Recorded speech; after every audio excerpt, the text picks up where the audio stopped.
Welcome back to the hottest sports podcast in Southwest Florida and the only place you want to go for the hot subjects of sports, in particular, high school and college football.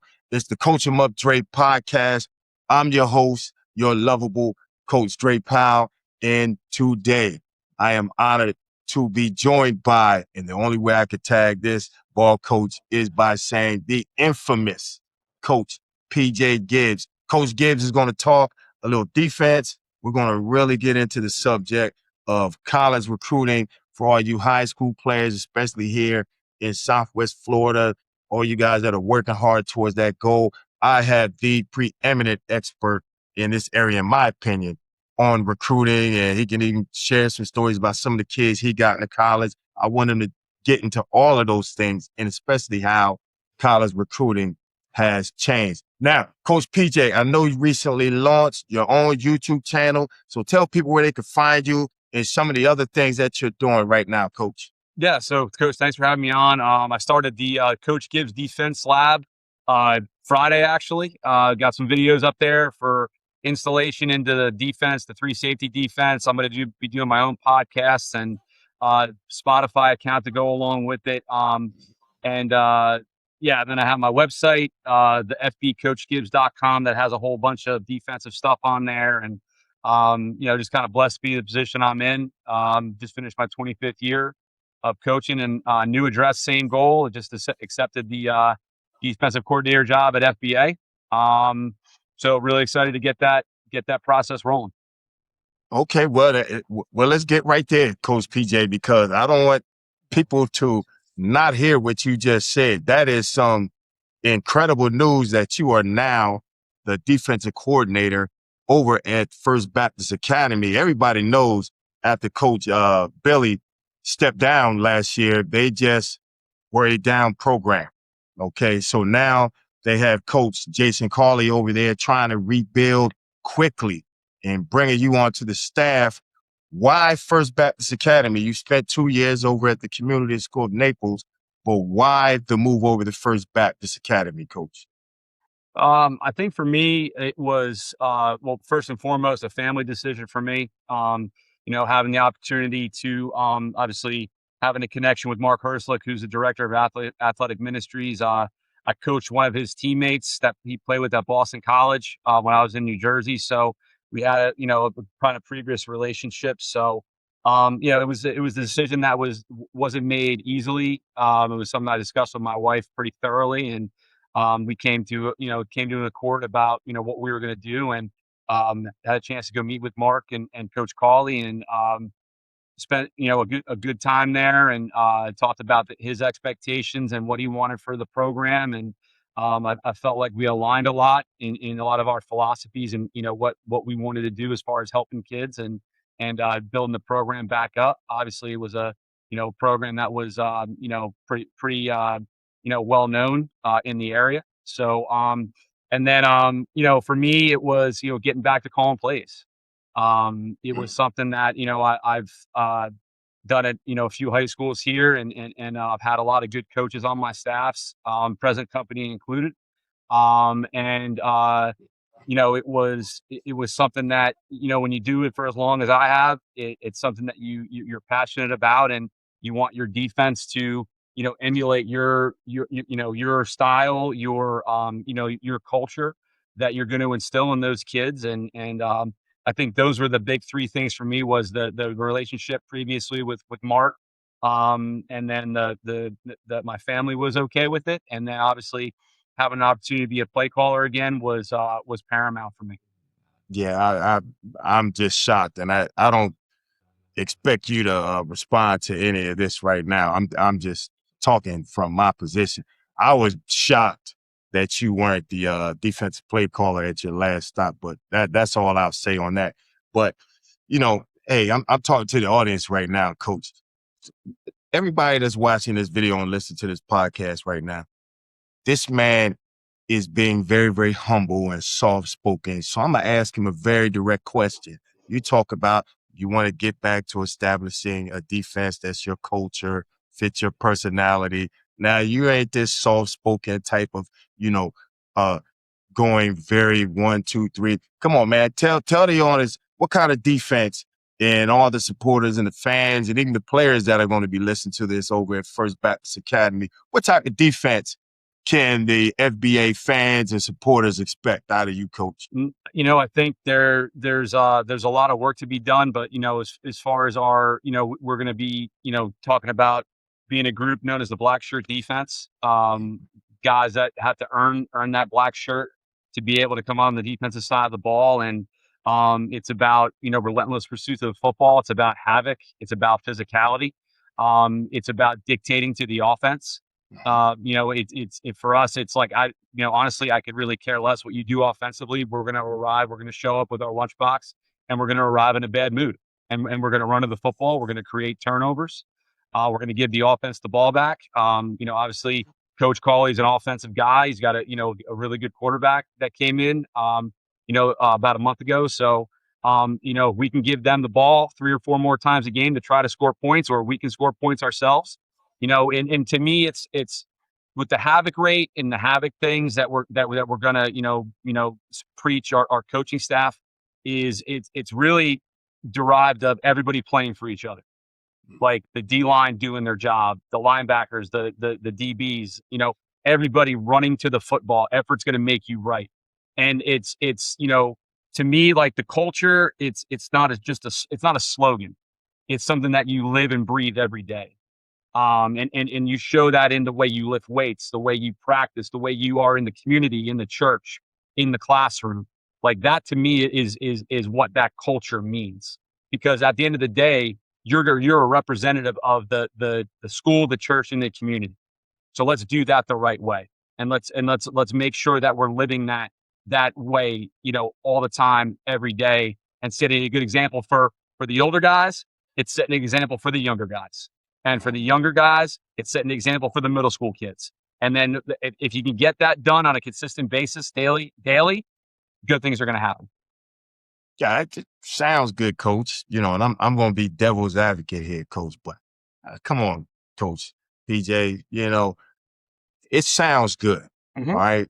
But how do you get a kid in 2026 to buy into? Sounds like you're talking a lot of old school stuff here, Coach. How do you get these Southwest Florida, these Naples, these Collier County kids to buy into what you're selling, Coach? How are these kids going to buy into this black shirt defense and the way that PJ Gibbs goes about having these kids show up with a bad attitude? How are you going to get them to buy in, Coach? No, I think the proof's in the pudding. Everywhere that I've been, with for whether it's a 1A school to a 6A school, we've been successful. Whether it was a team that had won a game in 3 years to a team that won 4 games and shut out a team that had a shutout in 7 years. It's the buy-in you get from those kids. That's the consistency, and I think if any kid that's gonna be part of the defense, all they need. Listen, the internet's a crazy thing, right? You go back and look at 2023, 2020, 2016, 2021. You could look at 40 Japanese national team players with 5 days of practice running a defense they never learned in Cowboy Stadium, beating the best under 17 team kids in the country. So there's a multitude of things you can look to, but at the end of the day, you need to believe that you're going to get it done, and you need to believe that you're part of a unit that's going to get it done. And that's something that's not. I understand that's not going to be something that's overnight. Now I get that, and I understood that taking the job, but that's like it. Life's hard, right? I love the challenge. I love people doubting me. I've been doubted ever since we moved down here. Been doubted, and it's great, and I love it.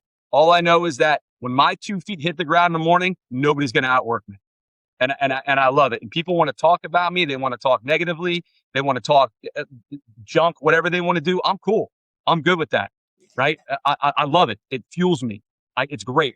Like, keep doing it, because all it's going to do is drive me to be better and drive the kids to be better. Now I'm starting to hear the PJ I know and love.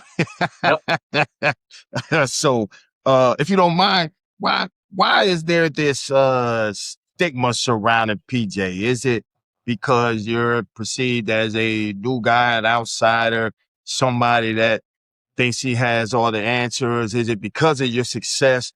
What is it about in some areas of Naples, when it comes to talking high school football coaches, the name PJ Gibbs, and that's why I use this word infamous, is Yeah. infamous. You want to talk a little bit about that? You talked about, people keep doubting you and keep doubting you. You like the underdog role. You like being from New Jersey. I know it's part of your DNA. You know what I mean? It's in the water you drink and you grow up in the air you breathe. But talk a little bit about why you think people come at you this way, Coach. Well, I think, there's people that don't understand. I think there's people that need to look in the mirror as to why certain things don't work out for them. I think it's easier to do it from a phone, whether it's on a social media app, than do it, through a face-to-face conversation. I think that's the generation that we're in now, is that it's okay to just you hit the send button and take the toothpaste out of the tube, right? Honestly, coach, like, being from where I'm from, you played for the Giants, you know what it's like up there. Like, sensitivity for me is that, like, I could care less. I I know you. I could care less. To me, if you're taking time out of your day to use your breath to talk negatively about me, you're not getting that time back. That means I'm living rent free in your head. So that's all good with me. You know, but yeah, I don't know. Maybe it's that, the winning. Maybe it's helping the kids get to school because people aren't helping kids get to school. I don't know. But all I know is that when you get into coaching, it's servant leadership. It's about helping kids achieve their dream, and helping them understand that at some point football is going to end, and to prepare them for that life after football. But while they're in it, let's teach them accountability. Let's teach them how to use their mind and think. Let's teach them how to handle adversity, and let's make them understand honesty, right? Especially in the recruiting world we live today with the transfer portal and things like that. Like, yeah, it's great to want to go Division 1, but does your high school coach tell you that going NAIA or JUCO doesn't count towards your eligibility for NC2A anymore? I don't know, right? I don't know. I don't know that. But I know that that's a conversation I'll have with these kids. Is like, you may aspire to go, some place, college X, but you could go to this NAIA school for 2 years, develop, basically get your bachelor's degree, and not waste any NC2A eligibility. And now you're going in with 2 years of playing experience in film, and you've grown, and you have your bachelor's degree, and you're stronger, you're faster, and you understand the world a little bit better. But like I said, going back to your original question, I don't know, and nor do I care. That's the Coach Gibbs. I don't know. And we'll put a period on the past. And we're going to look at today and moving forward again. Coach PJ Gibbs is here joining me on the hottest Southwest Florida sports podcast, the Coach Him Up Dre podcast. And he's here to talk about, again, it's not breaking news this week, but recent news. He just talked about him being the new defensive coordinator over at the First Baptist Academy, over at that beautiful campus over there on Orange Blossom and Livingston Road. He is now going to lead the Pride of Lions defense, and they are going to be about a big word. You're going to see it on his social media. You players, you're going to see it on all your game week playbooks. You're going to see it on the whiteboards. You're going to see it on Huddle. And that word is havoc, okay? And PJ is all about creating that from his pressures. I'm surprised he ain't even used that word yet, but I'm sure at some point during this conversation, he's going to talk about his defense and why he likes to break pressure. He's not going to give away, house secrets, where the pressures are coming from, but just a philosophy. What I like about PJ is he's tenacious. When he just talked a little bit, and this is a perfect segue to go into recruiting, when he talks about all the things that he just briefly shared, he will continue to share. I could just tell you it comes from a tenacity. Okay. He's going to prepare each and every week for an offense and for a team. He's going to prepare each and every individual player on his defensive unit. And more importantly, he cares about them. That's what he had talked about. The different information and research that he has, he's going to share with his players and also his parents. I can personally as a colleague, coaching under him and with him, and also having an older son go through the process and one currently going through the process. I've leaned on nobody more. And even when my son wasn't under his coaching or on the team he was coaching, I've leaned on nobody more than PJ for information on the recruiting process. So, Coach, let's segue into where college recruiting is. Maybe if you want to touch on where it was, when it morphed, but more importantly, I think where college football recruiting is now and what you are doing, what you see FBA is going to do for their players, but share some of the information that these hungry players out here really need to know, and families that are going to be seeing this, coach. So I'm going to tee that up for you.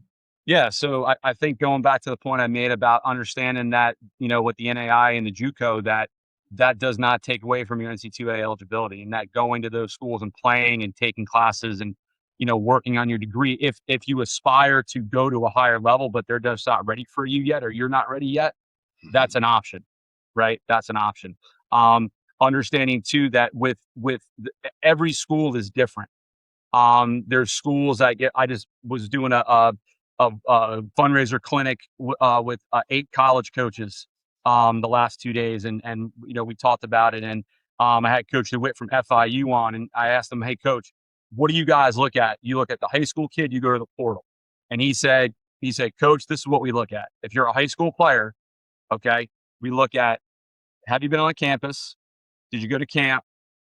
Do you graduate early?" That's the biggest thing he said to me. "Can you graduate early?" Okay, to get there in January. Okay, so those are the guys we're going to go after. Why is that critical, Coach? All right, then it's. A lot of it is it's getting on their campus, it's getting in their weight program, getting on the meals, getting the installs, getting the information, getting that extra semester of college experience as far as academically and athletically, and frankly, if you're going out of your comfort zone socially as well. I remember back when I was coaching at Gulf Coast, we had a linebacker that, we had the coach from Albright College come down, which is a Division III program in Pennsylvania. And he's like, "Coach, I love the coach. I want to go there." I was like, "Have you ever been to Reading, Pennsylvania?"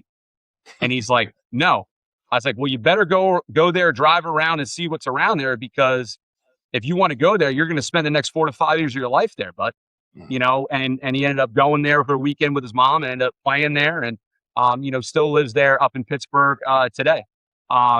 But that's a big thing too. Is like, hey, go where you're wanted, not where you want to go, right? Well, Like, let me jump in here, PJ, because I don't want to get too down the field on they're looking at, and this is FIU down the road, and I'm assuming you could say across the board, most of these Power 4 schools, that's how they look at it. So should you, as a prospect coming into high school, at what point does a prospect need to get academically aligned where they have the opportunity, if it's going to help them with their recruiting, to graduate early? When does a high school start to implement that for these kids coming in the building? I would say probably, obviously, if you're like a freshman, sophomore that has played significant time on the varsity, and you have film and you've been contacted by these schools, whether it's through going to camp or if you have an offer, which to me, until it's committable, offered means interest, means that they're interested in you.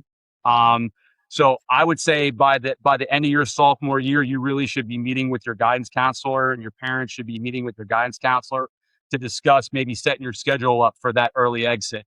But again, obviously, like if you don't progress, you're not going to get that for your senior year. But I would say, Coach, to answer your original part of the question, I would say at the end of your sophomore season, that's a meeting that you definitely want to schedule if things start to progress in that trajectory. Okay. That's important information for you ballers out there. And I said this in an earlier video. If you're not getting any varsity snaps by the time your junior year, the chances of you being a late bloomer, you better bloom strong late. Now, I'm not saying it can't happen, but again, we're talking about the recruiting process and what a major school had just shared recently with Coach Gibbs, that they are looking at high school kids that can graduate early. I'll drop this on you real quick. My son and our family got contacted by a Power 4 school probably a month ago. And that was one of the first questions they asked. His current high school football coach asked if he could come in January. You know what I mean? So it's just interesting. I'm just co-signing what you just said of a high school kid that's a prospect that's in his senior year. I think it was late December when they first contacted him, and they asked if he could come in January. So it's happening out here, high school football players. You know, if you are on, if you're that guy like PJ said, and you're playing your freshman year, you get some varsity snaps. More importantly, film, and in your sophomore year, you are really doing something big. You need to meet with your counselors and your football coach, and sit down with your family members and sit down and put together a plan to get ready for the next year and a half of your life.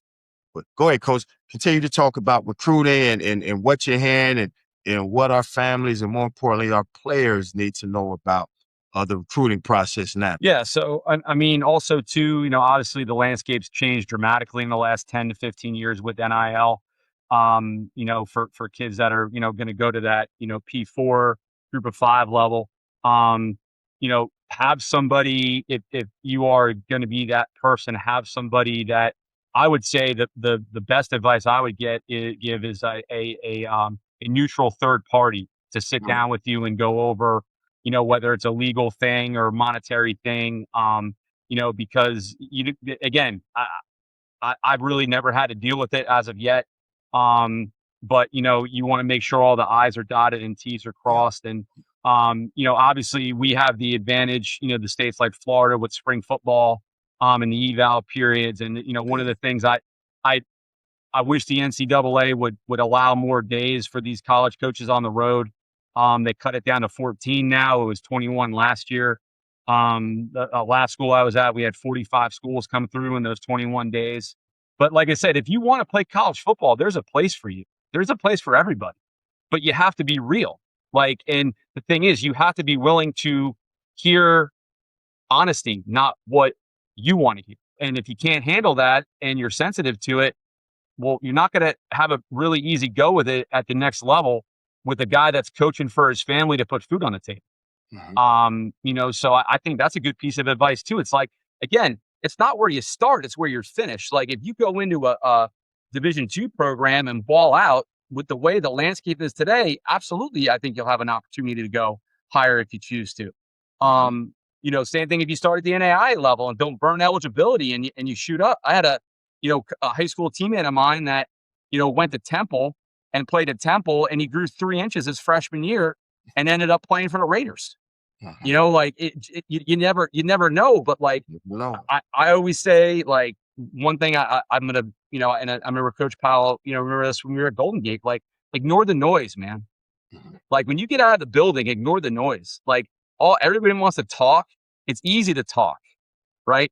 But actions, man, like if you want to go play in college, go to work, but you got to make sure your grades are right. You got to, the one thing, doing this as long as I've done it, 25 years, the one thing that a college coach will always ask when he sits down with us is, hey, I like Andre Powell. Love his size, love his athleticism. What's his GPA? What kind of person is he in the classroom, in the school? Because you are an investment, right? I remember when I was coaching at Manasquan High School in New Jersey, we had a lineman and Florida was recruiting him. And Urban Meyer came to Manasquan High School. And Urban Meyer walked into the guidance office and says, I want this player's schedule, please. And he went to 4 classrooms and asked every single teacher what kind of kid he was in class. Because that kid was a $350,000 investment had he gone to Florida. Yeah. And with social media, listen, we went to Clemson for spring football the year after they beat Alabama. And they employ a gentleman, I forget his name. His job is to look through everybody's social media. Yeah. That's what he gets paid to do. Yep. And they pay him pretty well. And even if you think it's deleted, this guy will find it. Forever. It's forever. So just understand the Snapchats, the Instagram lives, the Twitter messages, all this stuff. It one push of a button can take that opportunity away from you. And there's nothing that your coach, because again, those guys are coaching for their livelihood. And at the bigger schools, they're getting paid a ton of money. That's right. So they'll find, I love the analogy. I remember when I was growing up, I would watch a comedy. I forget who the comedian was, but it was a father talking to his son and the son wasn't doing something. And he's like, I'll make another one that looks just like you. Right? They'll find another one just like you. That's right. They're out there. So just understand how severe this is if you want this opportunity, Mhm. right? So your grades, how you are in the classroom, how you are in the community, what's your social media like, and I haven't even gotten to football yet. So that's the best advice I can give, coach. Yeah. Well, I want to give some advice to our young football players. I'm gonna give you some advice based upon my ancient history of going through recruiting that has since changed dramatically. But one thing I think is universally not going to ever change is if I could give one piece of advice to you young football players, you young athletes out there, is to have a strong relationship with your football coaches. Okay. Coach Gibbs had shared within his response there about recruiting is that these coaches ask the teachers what type of person you are. You have to realize, young players out there, these coaches have to vouch for you. You're going to leave the campus in the building, but those coaches want to continue to come back and recruit. If they vouch for somebody that has poor character or they don't know well, and you go off to that, like Coach said, and get that $350,000 investment, and they don't pan out because of poor character or decision makers, they're not coming back to that high school. That ball coach Coach Gibbs no longer has credibility with that institution. So I'm saying this, have a relationship with your ball coaches to the point where you map out your future, but you have to also have a good understanding of what it takes for this process. Work hand in hand. For me, and like since I've been here in Naples, it seems like there's a lot of families like me. I didn't have a father or mother that played sports. My father really wasn't into sports like that. Okay, I just fell in love with the sport, and the sole reason outside of God that I was able to end up at Penn State and to get the offers I got and become all-state All-American was because of my high school football coach, because he navigated me the right classes, telling me about SATs. I didn't have a college fund. My dad and mom couldn't write a check for me to go to college. I probably wasn't going to college if it wasn't for football. But it's because of, God bless the dead, my old ball coach, Jeff Ruby, in all the time that he spent from the weight room to the classroom to sending me to the right camp to handwriting. We didn't have text messages and emails, but it was because of my coach, like I said, God bless the dead, Jeff Ruby, and coaches like Coach Gibbs and many of the other men around this area. I implore you to have the type of relationship where not only will they do the minimum, because that's what all coaches do, they're going to at least do the minimum for good football players. But if you exhibit the sort of character and a sort of, hey, coach, I'm meeting you halfway. Watch how much these coaches go the extra mile for you, because those are the types of kids that we want to win in life, because we know we're going to vouch for them and you're going to do the right thing. Now, coach, let me ask you this. You said there's a place for everybody out there. How The one thing that breaks my heart is it seems like some of these kids, and this is part of what I'm talking about, the relationships with these kids to really understand going off to school and preparing now. So when you're away from mom and dad and the comforts of your home, you could be thousands of miles away from home. Yeah, many of these Florida boys, it's not Florida climate all over the country where you're going to play your college football. It breaks my heart when I see it, not just here in Florida, but anywhere. When kids go off to college and they don't even make it after their freshman year, they come back home or now they're jumping in the portal. But talk to these young players out there, maybe some parents, maybe some coaches. How do we help these kids stay in college once they go off to not only just play football, but to go out and get that education, coach? Talk to me about that, because that's the one thing that really breaks my heart when these kids can't stick to what they work so hard to get. Yeah, I think when you get kids that leave your area and they go, whether it's like, to Ohio or Minnesota or, Indiana, wherever.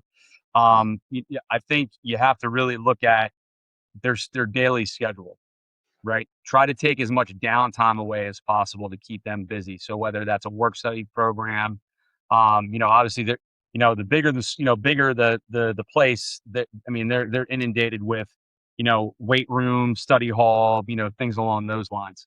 I think, establishing that type of work ethic um, prior to leaving and having them understand. And because a lot of kids won't ask, when they go on Right. their visit, it's Right. like, hey, this is like your typical day, right? Okay, great. I see this awesome facility. I eat this really good food.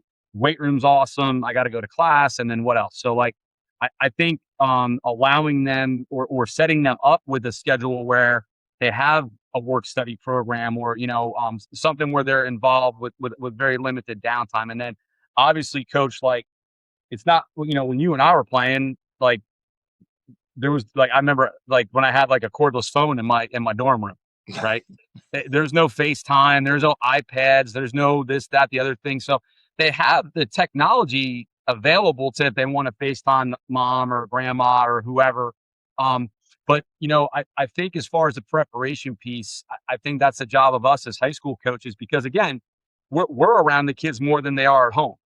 Yeah. So, we take onus of that into saying, like, that's why I use that example of the player that went to Albright. Like, you got to go up there, you got to drive around, you got to see what's there. Yeah. That's right. Are you close to a place where, like, a town where you could go drive and, get away for a weekend, or, whatever. I think it's having them understand options, having them understand a daily schedule, but also saying, like, listen, it ain't going to be easy, and it's going to go a lot faster than high school, and not just to keep jumping, you know, places, right? Like, just because it got hard. Mhm. And I think that for us as high school coaches, I think that's our job to instill, especially the kids that want to go away. Now, that could be any level of football. Mhm. Marion in Indiana is one of the top NAIA programs in the country. And you know what I mean? So, like, I think it's doing them the service of preparing them and letting them know and being honest with them about the experience and the process.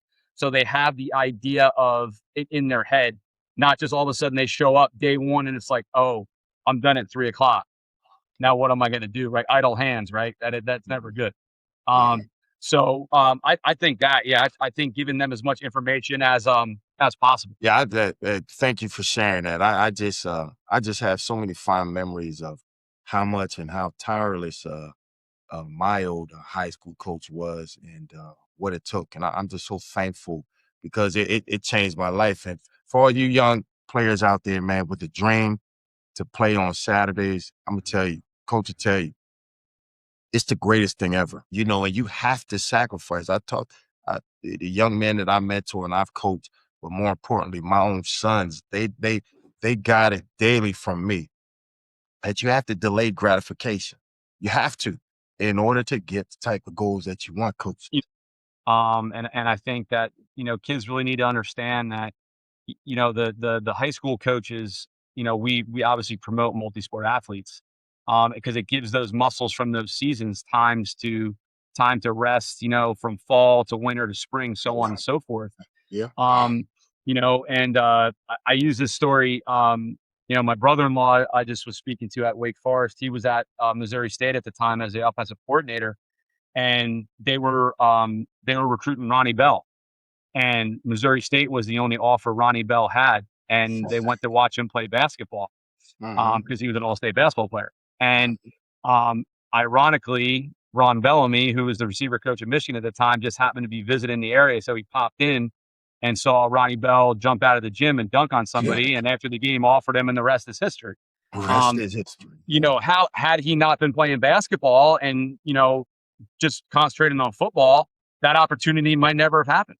Yeah. Yeah. Right. So, get out and do other things, do other sports. And if you're unsure of something, ask. Don't be afraid to ask questions. That's why we're here. I mean, our hair is gray because we have wisdom, not because we're getting old. We've been through a lot of stuff. So, Mhm. yeah, like I said, I want kids to be as well rounded as they can, getting out and experiencing as much as they can as from an athletic and academic standpoint, and trying new things. And yeah, I think that's a great point, is get out and give those fall muscles a rest in winter, give those winter muscles a rest in spring, and then summertime, get ready for the fall. So that's all I got for that, Coach. All right. Well, let me ask you this. I'm not going to hold you up much longer, but one of the first things when you were talking about your conversation with Coach DeWitt down there at FIU, one of the things he also says Yeah. about high school kids that they look for high school kids is now the trend is, before you just shared that story about Ronnie Bell and Coach Bellamy just happened to be in the area. It's rare or rarer now that coaches are coming out on the road to see kids play diverse sports or even coming to your games, because now they want you to come to campus. You know, they want to do their testing. They want to see you against other athletes. But as you know, many of the great athletes in this area financially can't afford to travel. You know, these coaches, they got all the travel budget and the recruiting budget. So they come to Florida for 2 weeks because they might be coming from, who knows, Washington or, Pennsylvania, and coming to Florida during the winter, not a bad gig. Okay. Right. But the kids and their families can't afford to go to, I'm not going to say any universities, but, and hop a plane. Some of these players have never been on the planes. So how can, and again, the high schools around here, they don't have a budget, a recruiting budget to transport these kids to camps. So how do kids that have a talent but lack the resources get to these college campuses? Well, I mean, I think that's a program by program thing. Obviously there's ways to do that. There's fundraisers you can do to either get, a bus to a camp, do a camp tour. I know Coach Delgado did that a couple of years ago out of the Immokalee. Those guys went to, I think, 4 or 5 different camps. He did a really good job with that. So that's one option. The other option, which I actually did during the COVID season, because none of the college coaches could come on campus. So I actually did a combine and had everything recorded from height, weight, hands to arm length, and actually set up the 40, the 3-cone, and then obviously position drills. So DBs, quarterback, receivers, tight end, stuff like that. And we recorded everything and didn't, there was no doctoring of the video. It was, hey, the trainer was here. They're going to measure this kid and it's this and the weight and this, that, everything. So obviously with the social media piece, you could do a combine if a kid, let's say, for example, a kid from here really likes the University of Nebraska and Matt Rule's not coming to Naples, or one of the coaches is coming to Naples. Well, sit down with your high school coach, say, hey, coach, can we research some things that would be done at those camps that I could do, and we can record them and we can tag, whoever, or if you know somebody that knows one of the coaches. And again, you're going to get out of it what you put into it, right? Like, I've always been of the, for me, the worst thing somebody could always tell you is no. And don't be afraid to introduce yourself and shake somebody's hand, right? Because you never know. Like, I used John Carroll University in Ohio as a D3 school. Staley was the DC's last name, like 7 years ago. And I remember we went to the recruiting fair, and I remember 3 years later, he's a head coach of the Chargers. And you know what I mean? It's like, don't ever discount anybody, because you never know where they're going to end up. Right. You know what I mean? So he's a D3 coach now. Well, listen, that dude's a head coach in the NFL. And if you scoffed at him, if you didn't give him the time of day because he's a D3 guy, well, shame on you, right?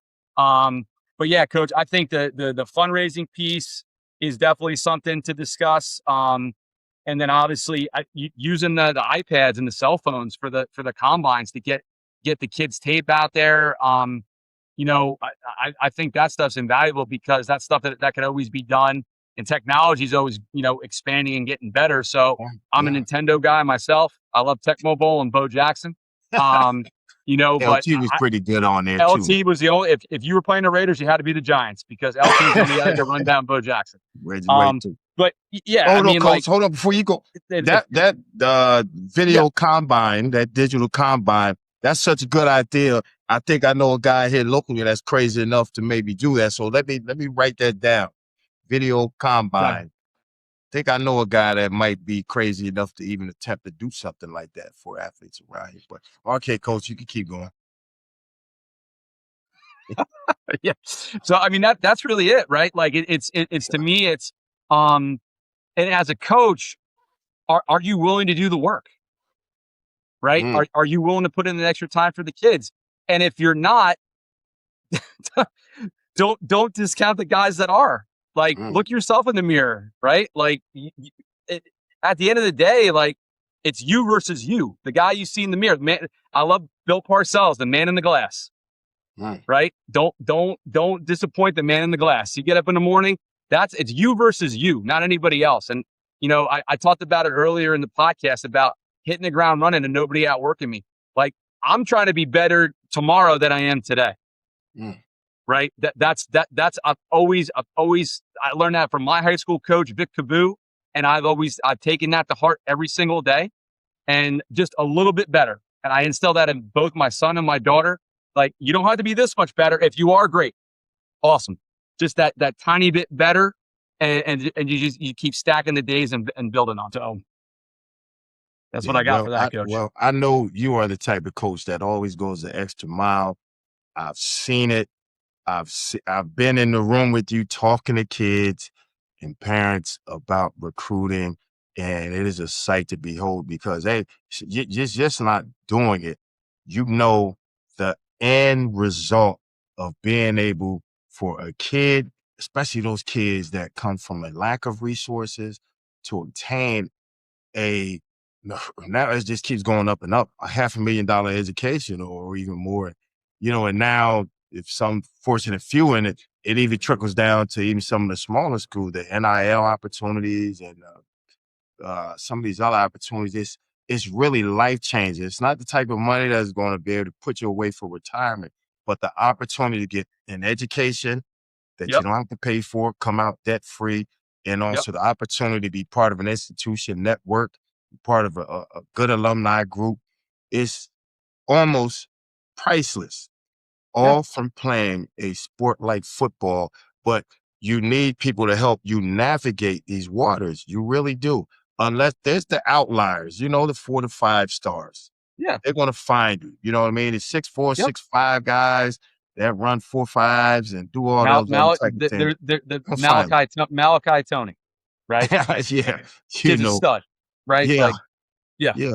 So, you know, I just appreciate you dropping all these gems on these families and more importantly these players, and even talking about coaches. A lot of what you're saying, you already said Coach Delgado, what he's doing out there with the Cantor. I think that's very, very creative to try to get his kids.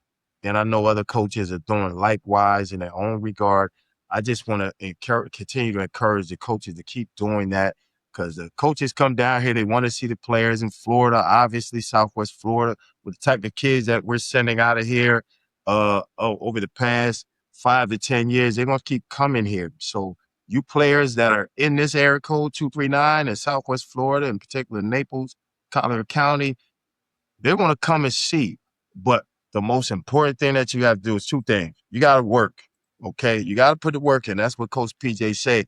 Second of all, you got to put it on film, man, okay? That means Friday night when those lights are bright, you got to be a ball player, man. All the T-shirts is short. All that workout stuff means nothing. When you put that helmet and pads on, you got to be him, okay?